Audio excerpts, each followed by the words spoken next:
The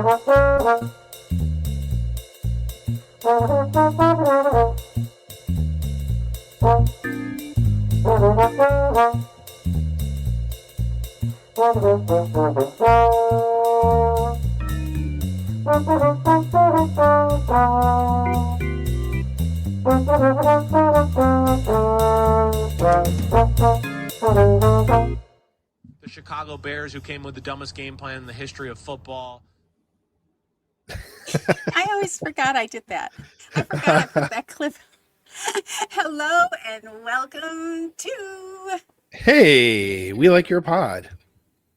And we're going to tell you why. Hi, it's Dawn here, and I'm joined as always by my trusted partner, Matt Pickett. How you doing, Matt? It's great to see you. Good to see you, Dawn. We got 2 weeks in a row here. 7 days since last time we saw each other, which is, we haven't done a lot of that in this summer, this off season. So I'm really happy to see you tonight, Dawn. I'm doing great. The weather has cooled off a bit here. Work is slowing down a bit. I'm kind of cruising into a vacation my family's about to take to Puerto Rico, so I'm really excited about that. And yeah, I had a little trip to Wisconsin this last weekend, so I could re-up on some spotted cow and some hinterland cherry wheat and blueberry stuff. Saw some family, a chance to have some dinner with my dad and his wife, and that's just, and my stepmom. There's a word for that.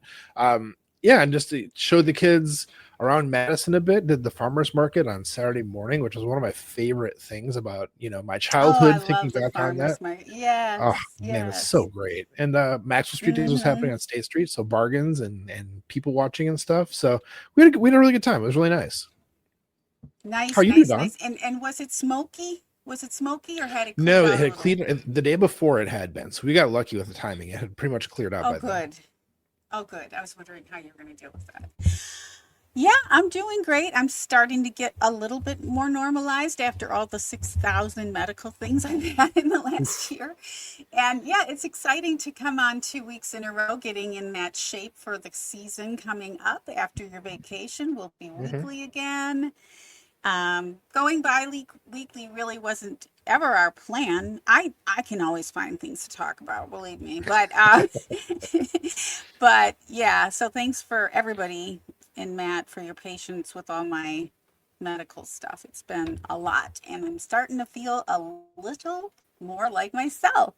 It's really a good feeling. And speaking of feeling more like yourself, Don, I feel like for all of our loyal podcast listeners who listen to this, man, I can't talk. This will be a rough night, Don. So who listen to us on their earbuds basically most of the time, dude, check out the YouTube this week. Don got a haircut. It's given Andy Warhol. It's looking good. That's parentheses complimentary. So I like it, Don. Thank you. Good haircut. Thank you. I like that. I never thought of Andy Warhol when I looked in the mirror, but now I will all the time, and that's okay. That's cool. I like Andy. As long as it's an artist, I'm okay with that. So yeah, Maddie. So I can't say that I went anywhere exotic or anywhere out of town.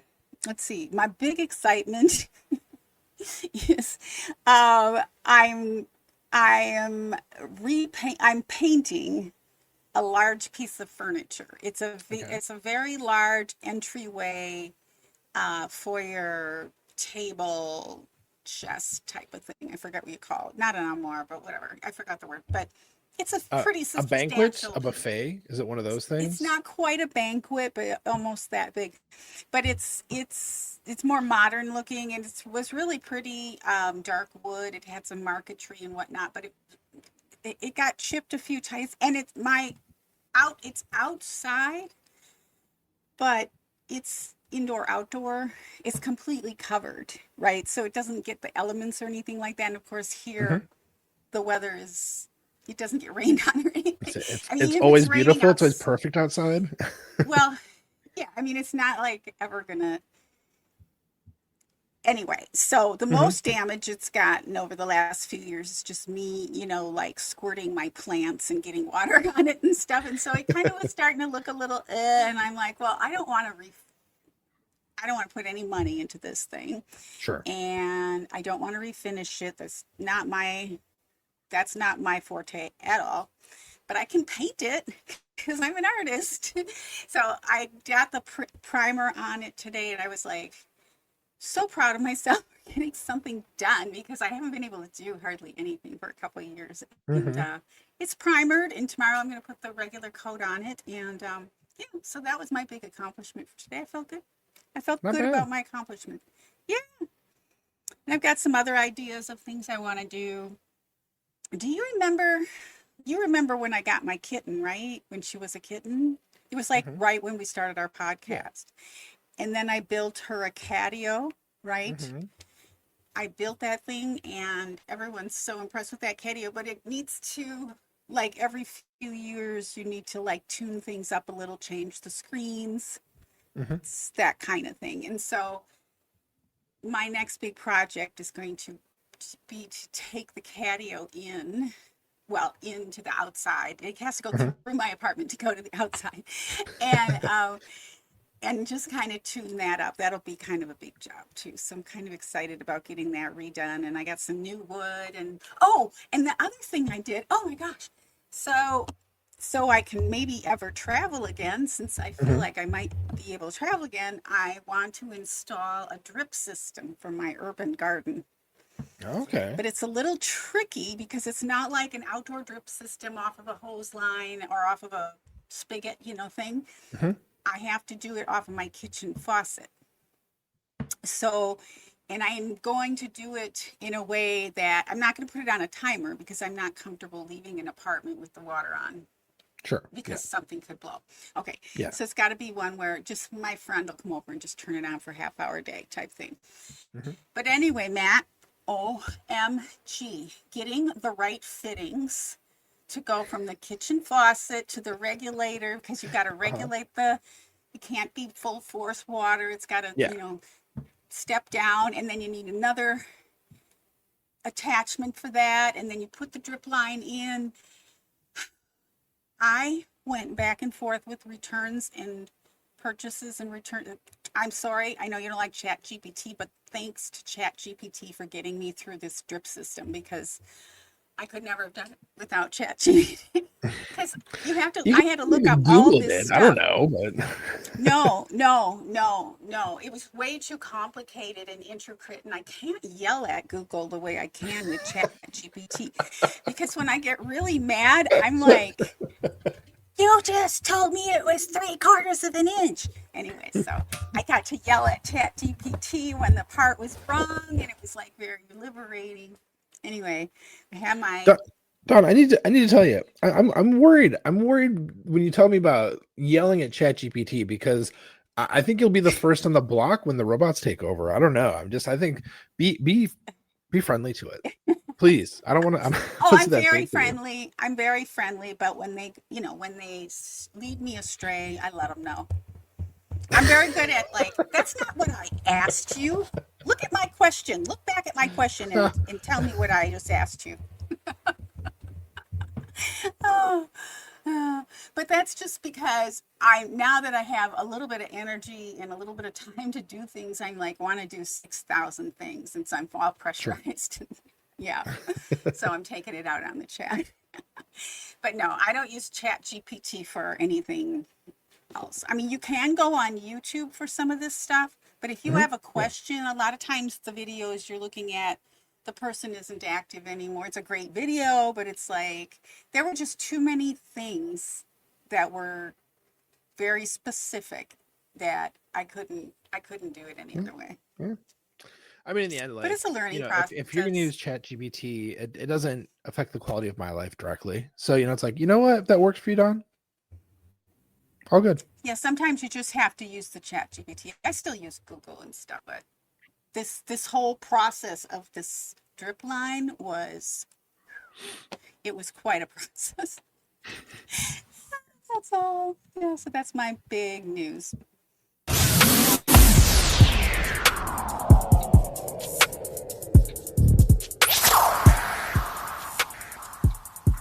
It's time for this week's Superlatives. Okay, so after several episodes in a row of me totally seeing it coming, of me being, here comes Don with it. Nope, today you got me, Don. I did not see that coming. Okay. Well done. I'm back in form. Well, Maddie, I do have a few superlatives tonight, and I know you do. I do. Even though it's off season and it's going to be less and less off season. When you come back from your vacation, will they be playing preseason games? I think. I think it'll be just a little before, but we'll definitely be in training camp because it's going to start while I'm on vacation. So I'm Right. gonna miss the beginning of it because I am probably not gonna be consuming any content. I'm just gonna be out on a beach hanging No. out. Yeah, You you know, should. Yes. Yes, you shouldn't. Did you see about a week ago the photos from the World Cup at SoFi with J-Lo and Ronica? hmm That was fun. I kind of was. they're I so don't cute want to together. go into that kind of crowd, but yeah, they are so cute. Okay, Maddie. Well, I have a few. Do you have a few I put superlatives? 3 in the show doc, but I thought of another one plus another off-season moment of appreciation. So I gotta have 5 things to talk about. So should I go Well, first then since I have a you bunch? should start. You All should right, start because I have four. I shall. All right, Don. Thanks. My first one. Okay, my first one. The category is best guest, and I'm just gonna say that I was pleasantly surprised with this one. I thought I'm gonna give it a Oh my chance. I'm gonna see. I'm gonna see. Give this guest on this show a chance because this is somebody Mm-hmm. who we haven't talked a lot about here, even though they're a major Packers content creator. Because I'm not trying to be rude or anything when I say this. I just don't listen to their stuff very much. So this past week, Peter Bukowski was on Pack a Day with Andy, and it was a really good episode because it made me realize that by not listening to like Lockdown Packers, there are takes that Peter has that I'm not familiar with. So hearing him on Pack a Day, because I've heard Andy's takes like, all off season, every day is in my ears. So to hear like some different ideas and stuff was really fascinating. It's like, oh, I hadn't considered that. And I hadn't heard anybody else considering that either. So a couple of things that Peter said, and I can't remember specifically what they were, but a couple of things he said just really kind of struck me as like, that's a good perspective. That is very interesting. So I did really enjoy that. I would say, people have feelings about Peter Bukowski. I try to stay neutral about it. I just don't have to listen to his stuff. But Huh. even if you are the biggest Bukowski hater, check this episode out. It's really good. I heard Andy talking to Justice about announcing that it was coming up Mhm. last week. I haven't had a chance to listen to it. I do listen to Peter. Um, I wouldn't say as regularly as some, but depending Mhm. on what's going on, I will definitely listen to Peter. I know there's been some talk about him and whatnot, but I haven't really gotten into that. I don't know what's going on there, if something happened, but whatever. So yeah, I know I've called him out on our show, and now you're making me Mhm. want to go listen to that because I completely forgot about that show. It was Yeah. coming up. I mean, I think what I would say, to try to like look at it fairly is that Peter is extremely smart and works Yeah. hard at what he does, has Yep. built a really Yep. impressive, podcast, and the work he does with Jason Hirschhorn, who is excellent, is very impressive. And sometimes he doesn't play nice on social media. And so that rubs people the wrong way sometimes, Oh, okay. I Right. think Oh, people don't always like the way he comes across, put it that way. And I'm gotcha. not saying that with any judgmentalness. I'm not judging, not trying to, Mm-hmm. cast any sort of judgment, let's say. Just saying kind of what I see, but suffice to say, I do respect the work he does for sure. He's very smart. He's very good at it. Right on. Yeah, I've really let go of the social media stuff. I'm sure I'll be back on during the season, because I Mhm. love the community of all that. Oh yeah. Off season is weird on All right. Twitter anyhow, and on Blue Sky. It's a strange place for sure. It's a bit Well, more, people are bored and being weird, basically. people are into, baseball. I popped on for the Yeah, World Cup a little here and there. But yeah, not a whole lot. Some things I have to go on Twitter for a couple of the lawyers that I sure. follow, hmm and sometimes they're like, you have to read this. Anyways, like I don't want to go on Twitter, but okay. But occasionally I'll do that. My first superlative is most salacious, and I Okay. don't know if I've talked about this channel or not before. It's called Tony Talks Football. Did I talk about Tony Talks Football before? It sounds familiar. I think you have, but I'm not positive. I might have. A 49ers fan, and he's been like really the voice in the wilderness about the whole Rossini Vrabel situation. So he does, but I wasn't really following that a whole lot, but I just knew that a lot of people were calling him out for that. But he is now that same voice for the Matt Miller scandal. Oh, really? Yes. And I just think he does a great job. I like him. I like listening to him. I just like his whole style. So if you want to check out some of the salacious things going on in football, Tony Talks Football is your guy, even though he's a 49ers fan. No, I've got a couple of 49ers fans that I love very much. So, yeah, so most salacious, but he does it in a very, he appears to be very factual, not, not, not like, hey, I'm spilling the tea here. It's gossipy or anything like that. It's more, he may be a professional reporter. I don't know where he came from or anything. I haven't looked into his background yet, but yeah, it's called Tony Talks Football. And he's been called out on the Rossini stuff by like major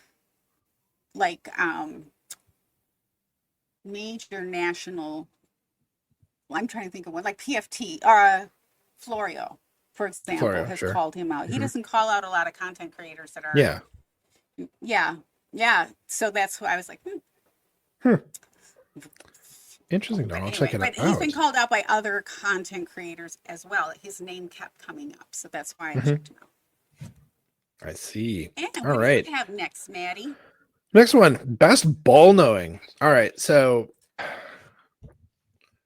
there are some people who are just so good at understanding the nuances of football and are good at communicating. We obviously talk with people a lot, but this week there was a video that was just so good done. Everyone should pause this podcast and run to YouTube if you didn't see it yet. It's so good. What I'm talking about here is that Tyler Brook did another episode of Best Available about a Packers player. It was called Devontae Wyatt is Worth the Contract Extension. And so why I am so glowing about this is that I don't know from good defensive tackle play. I don't know what I'm looking at here. I'm just seeing people kind of colliding, looking for like gaps and how things open and like looking for the grass and, how the space is open. But the finer points of the technique, not a clue, not a single clue. And so what Tyler did here is he broke down several like clips of Devontae Wyatt doing really cool stuff, but it's subtle. And unless you really know what you're looking for, you really don't see it. So kind of like bringing us into what he is seeing here. And you start to realize like Devontae Wyatt's really good. Like he's really good. Yes. But the thing is, it's not like a glamorous position. It doesn't get a lot of attention. There's even like a running thing, I guess, with the Acme Packing people that like PFF does not know how to grade this position at all because he tends to grade kind of lowly, kind of low compared to other people on the team. But he's doing amazing things. So it's really worth watching. It's like 20 minutes. You'll learn a bunch of stuff. And Tyler's such a good communicator of these sorts of things. Really adept at like using the film to demonstrate what he's saying and just communicate it clearly. It was good. It was really good. I loved it. That's awesome. I would check that out because didn't he just get his contract re-upped? Yep. Or was that somebody else? Yeah. So He that's did. mostly what I was hearing about. I didn't hear the talk about his actual style. Well, the thing is like when his contract extension hit the news, a lot of people were like, really? Who's that? Like non-player, non-Packers fans, like I never heard of that guy. He's really great, actually. Yeah. All right, Maddie, I like it. I will also check that one out. I hope everyone else does too. Back to crime. NFL adjacent crime. Always back to crime.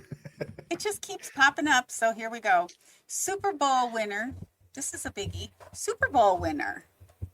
Suspect in Florida fire attack. I think they can just call it arson, but they're calling it a fire attack. I don't know why. It's a fire attack, but it's arson. Javian Hawkins played for the Rams when they beat the Bengals in 2021, so not that long ago. He's not. Yeah, I know. He's not playing anymore. No. Obviously, he's setting things on fire. and evidently he was working for this establishment, this establishment called Tropicare of Florida. He was an employee, like a driver or something. Hmm. Like, I don't know, if he's Okay. a Super Bowl champion, then what happens to people? I don't know if he was hurt. I didn't look that much into his background. I probably should have. I shouldn't be asking this question. You're probably here to hear me talk about it now that I think about it.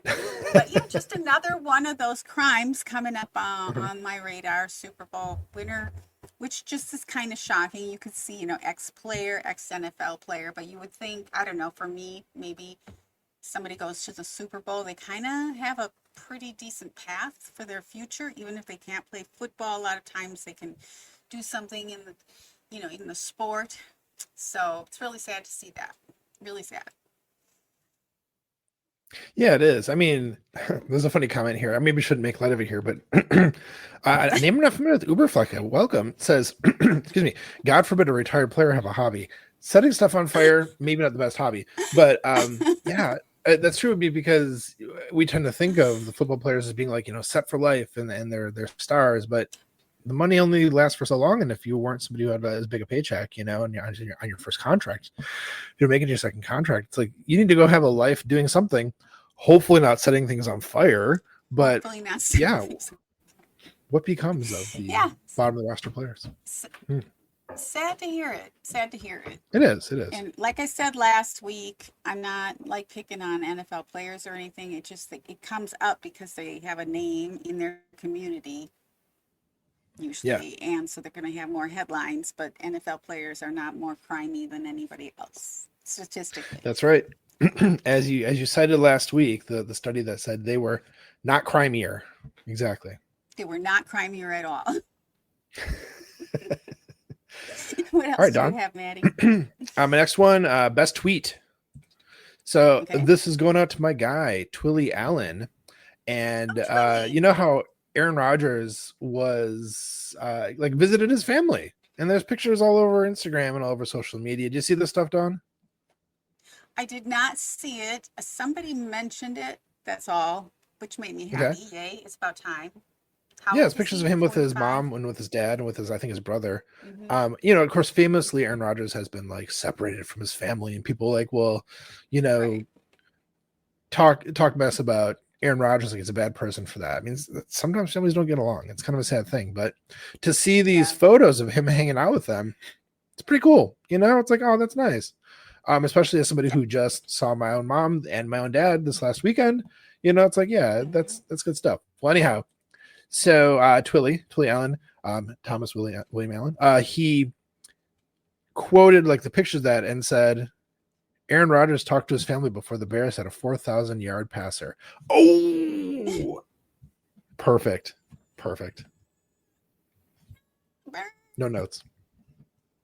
Yeah, beautiful Twilly. I do miss Twilly. I miss some people on Twitter, like a lot, but oh well. Mm-hmm. Okay. What you got? Yeah, Okay. what's your next one?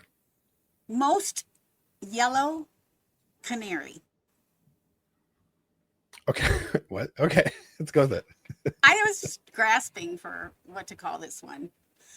Ryan Gold, ex-director of scouting for the Cardinals. Okay. I am just going to warn you all. Warn you all. I'm going to be like a little bit Packers glamour here, okay? So the NFL suspended Cardinals executive. Did you hear about this, Matt? You talked about it last Ryan week, Gold.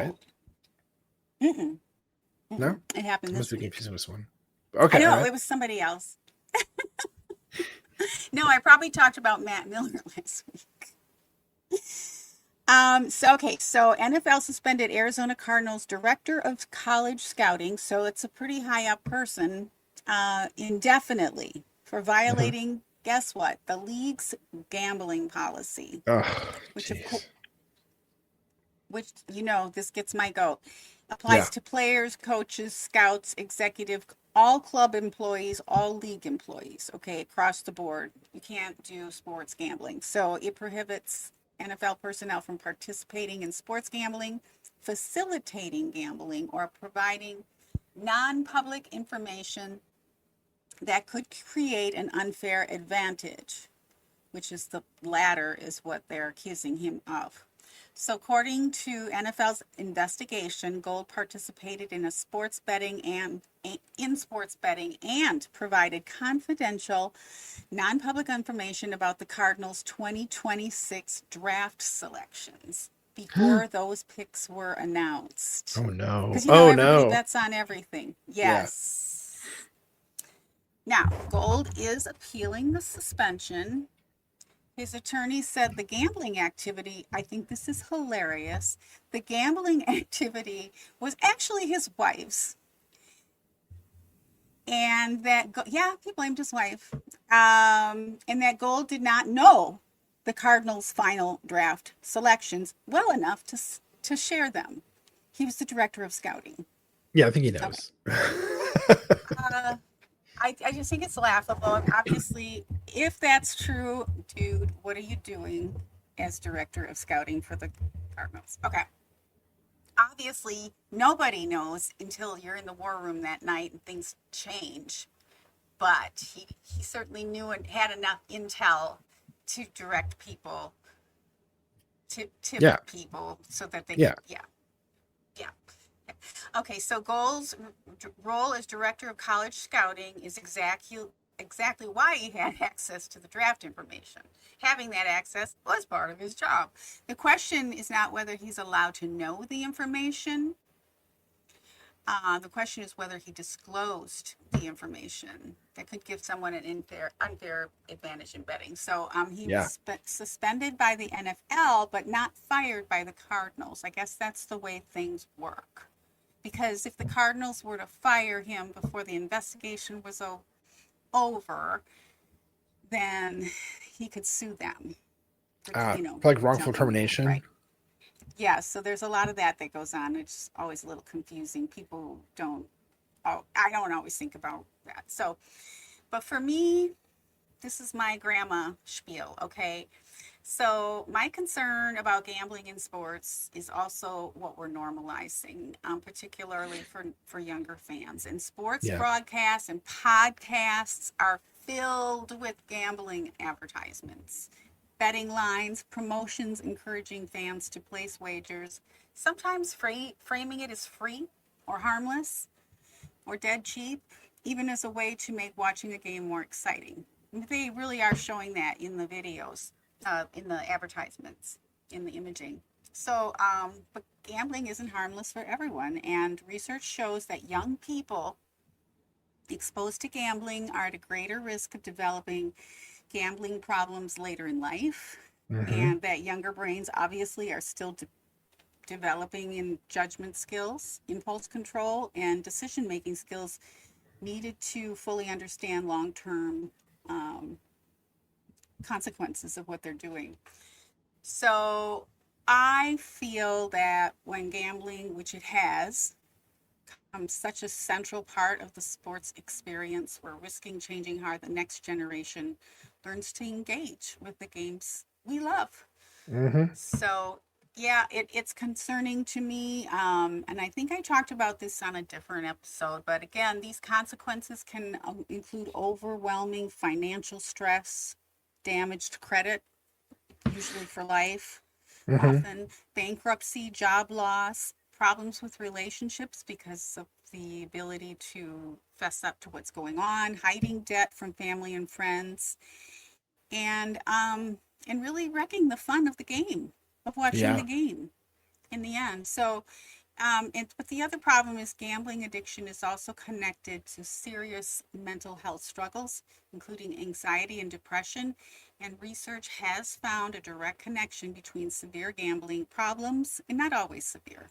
I mean, it's severe is in the mind of the beholder. Gambling problems and self-harming, thoughts of self-harm and attempts, and successful attempts at self-harm. So it's not just affecting the person gambling, it's affecting family and friends and loved ones. And it's really serious. And it bothers me, and I'm just going to blab about it because it bothers me. but that having an executive accused of that, investigated, and it must be pretty serious evidence for them to have taken the action of suspending him indefinitely. He's been suspended indefinitely. That's a real big alarm. And by the way, this Ryan Gold, I looked him up. He's like in his 30s, right? It's not like a 55, 60-year-old man. Right. So this is affecting, his career. I Yeah. mean, being that young, like he could be tossing it away. Like, and especially Yep. you get a gig like that, like that's pretty impressive. That's pretty cool. And to just piss it away like that. Yikes. Right. That's some serious stuff. Because gambling, I mean, like there's a big addiction problem with it. I think it seems like more and more so because of the way how we're, incorporating gambling into so many parts of our entertainment. It's sad. Don, you're right. I mean, it's good to talk about it. It's good to think about it, to, if we know anybody or know anybody who's young, or like it's a big thing on college campuses now. All the guys, all the people watching sports together and then doing a little bit of a, gambling with it. And then they, there's a bunch of stories of people leaving college because they're so embarrassed they've lost their whole future because they're and then if you think about possibly borrowing money for more debts, and you're borrowing money from unsavory businesses, you could be really not in trouble just from self-harm, but somebody could actually come and harm you. So you could be bringing a lot of darkness into your life. So I really do respect Tom Grassi for not showing any gambling commercials on his podcast ever. Yes. He's another one who draws the line there. Yeah. So that's my Glamma Packer Glamma. Well, that was like two. That was my Ryan Gold was the one, the yellowest canary, and then my little additional spiel. Yeah. All right. Yeah, Maddie. I mean, call it a soapbox, call it whatever. I think that was well said, Don. I think that's it's important. Like raise awareness around how serious this is. I appreciate that. Well, yeah, the consequences could be really. It's not like, oh, you shouldn't gamble. It's $5 or $20 or $100, whatever. It's like this could be your whole life. This could literally be injuring yourself or being injured, or your whole entire career or whatever. Yeah. So Ryan Gold, man. Ryan Gold. Yep. Cautionary I hope tale. it's not true. Hope Canary. it's not true that he did this. Maybe he'll get out of it. Maybe it was all a misunderstanding. But I think there are probably several people right now in the NFL who are doing this. Yeah. I wouldn't be surprised, honestly. Well, okay. So on to a lighter note. Shall I do my last superlative per se? Okay. So back in the fall, there was sort of like what felt like it was going to be the beginning of a series, a podcast series that's pretty excited about, because it's about like important moments in Packers history. And this was Andrew Mertig was doing it kind of as a side project within Pack a Day. It was kind of in the feed, and he did one episode about the time that the Packers almost Green Bay almost lost the Packers. I think it was the early 2000s. There was a vote. It was close, a vote in the community about the funding. You may recall, we talked about it on here because it was so good I had to shout it out. But then there was never a follow-up, and I was like, man, Andrew Mertig, I want more of this stuff. I want it every week. I want it in my face. And this week we got another one. So it was fun because he's talking about what felt at the time like a very inconsequential game in like 2006 or something. I can't remember the exact year. I think it's 2006, where there was this play where Sam Congato, it looked like he got tackled for a safety in the end zone, but then the ref called some weird procedural thing so that it wasn't actually a safety. And so Andrew talked about like sort of the sliding doors of if that had been called a safety, it probably would have led to the Packers losing, which would have led to a better draft position, which would have given them the chance draft these people instead of AJ Hawk, who they got in that draft, and kind of like the weird split that happens off of just like this one little play and what was really kind of an inconsequential game. So the Packers went like 4-12 that season. Whereas if they lost the game, they'd be 3-13. So we're talking about like their record was terrible that year. Anyhow, what's the difference if they lose another game? Well, the weird ripple effect on their future. And so he got into that. Yeah. It was so fascinating. Like, it's crazy how one little thing, one little moment, one little play can have not just an effect on the season, but like going forward. It was well done. Yeah. That's neat. I don't think the Packers would ever consider tanking a season for a better pick. I know some teams. I heard somebody talking about some team. I'm not even if I could remember. I think I know the team. Should they just tank this year? And it's like, no, you're a sportscaster and you're talking about this. Right. Stop it. That's not cool. Yeah, no. And how would the fans feel? Anyway, yeah, that's not sports. That's not what you do.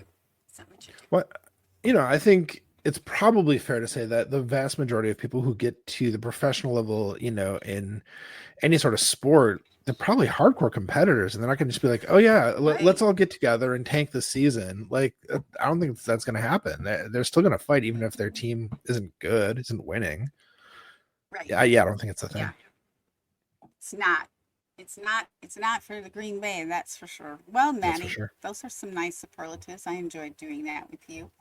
Any final thoughts before we Well, I mentioned I do have another off-season moment of appreciation this week. Yeah. And as a reminder, I'm doing this because there are some content creators that are so consistent and bring us all so much joy on a regular basis. And so we don't always stop to like say, this week these people did a really good episode, because kind of like every week is a good episode, but there was a particularly good Wednesday Pack a Day with Dusty, Steve, and Sarah this week that was really funny. It had me laughing out loud. Really enjoyed it because like they bring the the humor with like making fun of each other, but still also like the insight with the answering the questions that people send in. It was a really fun episode, even for them. So just a moment of appreciation for Dusty Evely, Steve Perhatch, Sarah Kelleher, who, by the way, was also on a podcast with Andy Herman this week. Very, very good. Definitely would recommend checking it out. And, when it comes down to it, they can claim a little bit of responsibility for this show happening, because it was the first time I was on a podcast, and it gave me some confidence when you asked me, like, would I want to do a podcast? I was like, I think I could do that, And I think if they hadn't had me on their show, because they're doing the they're gonna bring a listener on, right, to be on the show as a guest, and I was the first person they had for that. So from my experience on there, it gave me the confidence to do this show with you. So they're a little, this is partially their fault, is what I'm saying. So anyhow, really, I love their stuff. It's a good, consistently good podcast when it always goes to the top of the podcast feed when it drops. They are definitely a priority listen for me. So keep up the good work, guys. We love you. Probably all time one top three. They were for sure. Still, that's great. I like that, Maddie. Well, Maddie, I know you're going on vacation next week, so we won't be here for a couple weeks. And when we come back, there's going to be, I think, preseason football-ish or close to it. I mean, training camp definitely, and it might be just before the first preseason game. Night. I think, so family night happening. Is August 7th.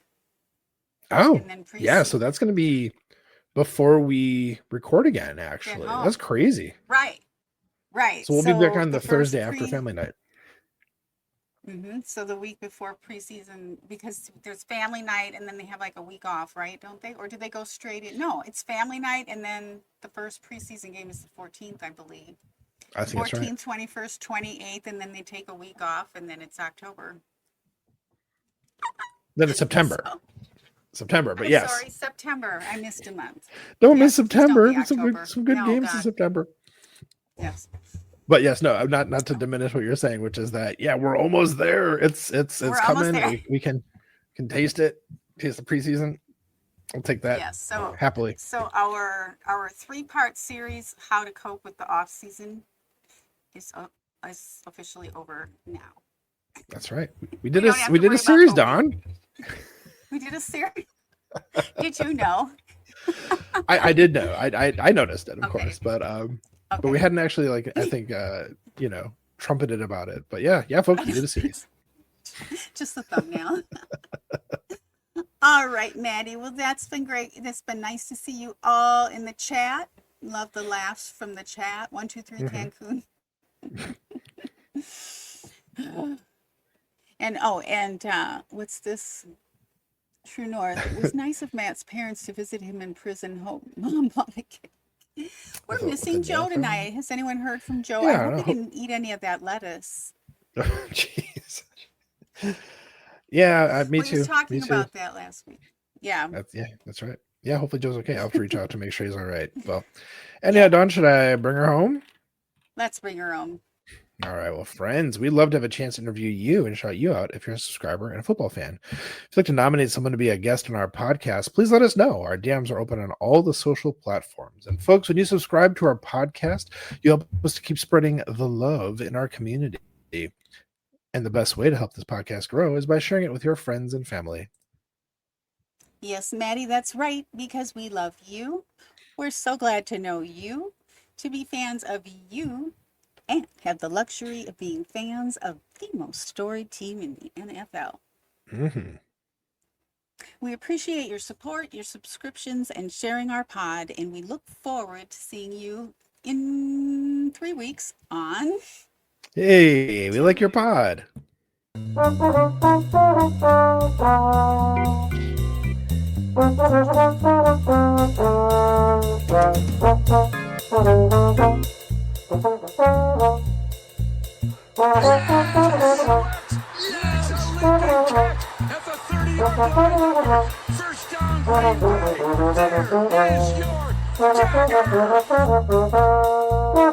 Football in general comes down to discipline and people owning their roles.